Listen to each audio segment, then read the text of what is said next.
মাননীয় মুখ্যমন্ত্রী শুভেন্দু অধিকারীর বিরুদ্ধে কথা বলার জন্য দুই ফেসবুক কন্টেন্ট ক্রিয়েটারকে গ্রেপ্তার করা হয়েছে। তাদের বাড়ি হচ্ছে ডোমকল। তাদের মধ্যে একজনের নাম হচ্ছে ফিরোজ আল মামুন এবং অন্যজনের নাম হচ্ছে রাজেশ মণ্ডল। এবার কথা হচ্ছে যে যে রাজত্বে আমরা বাস করব তাদের ভালো মন্দ অবশ্যই বিচার করার আমাদের মানে অধিকারের মধ্যে পড়ে, কারণ আমরা মনে করি জনগণের ভোটেই মুখ্যমন্ত্রী আসে এবং রাজ্য পাল্টায়। কিন্তু এই যে এই দুই কন্টেন্ট ক্রিয়েটার তৃণমূল আমলের যেসব দুর্নীতিমূলক কাজ হয়েছিল সেই কাজগুলো, দুর্নীতিমূলক কাজের প্রচণ্ডভাবে প্রতিবাদ করে এবং প্রতিবাদ করে যেসব ভিডিওগুলো করে, যে ভিডিওগুলো খুবই খারাপ লাগতো, কিন্তু তখন কিছু না হলেও এখন কিন্তু মাননীয় মুখ্যমন্ত্রী শুভেন্দু অধিকারীর আমলে যে যে কথাগুলো উনি বলেছেন বা যে বিরুদ্ধাচরণ করেছে এর জন্য এই ছেলেটির জেল হয়েছে। কারণ এই ছেলেটি হিন্দুদের উল্লেখ করে অনেক উল্টোপাল্টা, এই দুই কন্টেন্ট ক্রিয়েটার হিন্দুদের উল্লেখ করে অনেক উল্টোপাল্টা কথা বলেছে এবং যা শুনলে পরে কোনোভাবেই হিন্দুরা প্রশ্রয় দেবে না এই দুই কন্টেন্ট ক্রিয়েটারকে। কারণ আমরা জানি আমাদের জনগণের ভোটেই মুখ্যমন্ত্রী বদলায় এবং রাজত্ব বদলায়। আমাদের তাদের ভালো মন্দ বলার অধিকার আছে আবার বলে আমরা মনে করি।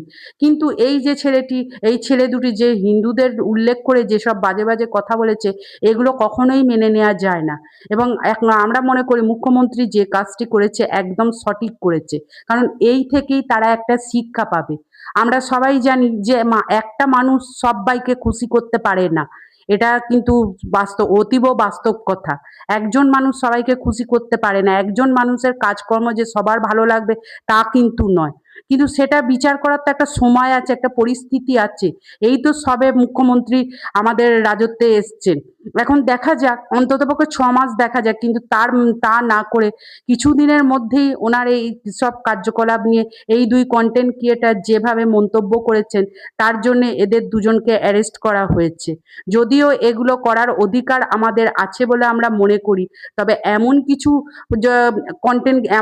কন্টেন্ট নিয়ে কাজ করলে পরে যেগুলো মানুষের ব্যক্তিগত ব্যাপার এবং রাজ্যের বা মুখ্যমন্ত্রীর ব্যক্তিগত ব্যাপারে হস্তক্ষেপ করা হয়, সেরকম কোনো কাজ যদি করা হয় তাহলে এদের অ্যারেস্ট করাই উচিত বলে মনে হয়। কারণ ভবিষ্যতে এই থেকেই একটা শিক্ষা পাবে, শুধু এরা দুজন বলে নয়, আরও সবাই পাবে।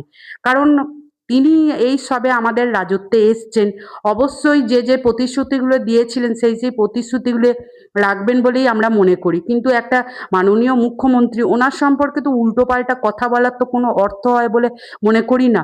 তবে এই ক্ষেত্রে অ্যারেস্ট করাটাকে যদিও বা আমরা যথাযথ বা যুক্তিগত বলে মনে করি, কিন্তু ভবিষ্যতে এই ধরনের হয়তো অনেকে অনেক রকম মন্তব্য করবে, হয়তো মানে চলতে গেলে পরে অনেক কিছু মানে রাজত্ব চলাকালীন হয়তো অনেকে অনেক রকম মন্তব্য করবে বা অনেকে অনেক রকম সমালোচনা করবে, কিন্তু তার মানেই তো এই না এমন কিছু সমালোচনা করবে যেটা হিন্দুদের পর্যন্ত কাঁপিয়ে দেবে।